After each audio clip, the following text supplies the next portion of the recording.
Welcome to campus study circle. Simplification లో ఒక important interesting question కూడా.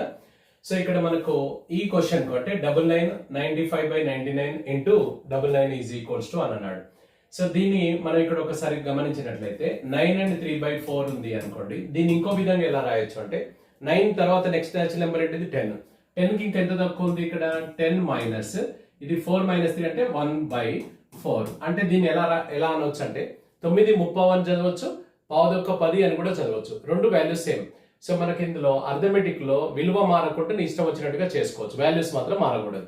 సో రైట్, ఇప్పుడు దీన్ని మనం ఎలా చేసుకోవచ్చు అంటే 99 తర్వాత నెక్స్ట్ న్యాచురల్ నెంబర్ ఏంటిది 100. 100 కి ఇంకెంత తక్కువ ఉంది చూడండి, ఇది 100 కు 99 కు 95 కి గ్యాప్ ఎంత 4. సో 4/99 అన్నమాట. ఇంటూ 99 బయటిది ఇది అలానే వేసేసుకోండి. సో ఇప్పుడు ఇది సింప్లిఫై చేసుకున్నట్లయితే 99 into 100. So 99 2 zeros -4 into 99. So ఇక్కడ ఇది 99 క్యాన్సిల్ చేసుకున్నట్లయితే సో 9900 నుంచి 4 తీసేస్తే 9896 ఈజ్ ద ఆన్సర్ అవుతుంది. ఇప్పుడు దీన్ని మనం డైరెక్ట్ గా ఎలా చేయొచ్చు అని అంటే, సో ఇలా ఇచ్చినప్పుడు దీని తర్వాత నెక్స్ట్ న్యాచురల్ నెంబర్ ఏంటిది 100 మల్టిప్లై చేస్తే సో 99 ఇంటూ 100 అంటే సో 9920 మైనస్ ఈ గ్యాప్ తీసుకోవాలి. 95 to 94 99 గ్యాప్ ఎంత ఉంది 4. So equals to 9896 is the answer అని మనం డైరెక్ట్ గా వేసుకోవచ్చు.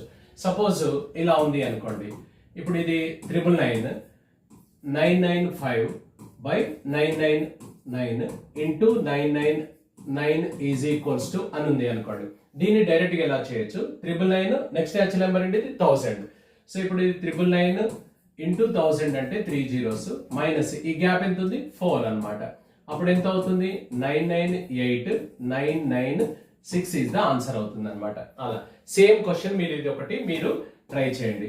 సో ఇది 999 సో 997/999 ఇంటూ 999. సో మీరు ఆన్సర్ కామెంట్ బాక్స్ లో తెలపండి. సో రైట్, సో మనకి ఇలాంటి ఫుల్ వీడియో క్లాసెస్ కోసం మన యాప్ డౌన్లోడ్ చేసుకొని వినండి. సో మనకు ఆఫ్లైన్ కోసం అశోక్ నగర్ హైదరాబాద్ లో అర్థమెటిక్, రీజనింగ్, ప్యూర్ మ్యాథ్స్ ల కోసం ఉన్నాయి. English medium, Telugu medium batches ఉన్నాయి, సైక్లింగ్ బ్యాచెస్. మీరు ఏ రోజు వచ్చినా కూడా సో ప్రాబ్లం లేదు, వచ్చిన రోజు నుంచి రెగ్యులర్ ఉంటే సరిపోతుంది. ఈ నెంబర్లో మీకు సంప్రదించినట్లయితే వివరాలు తెలుస్తాయి. Thank you.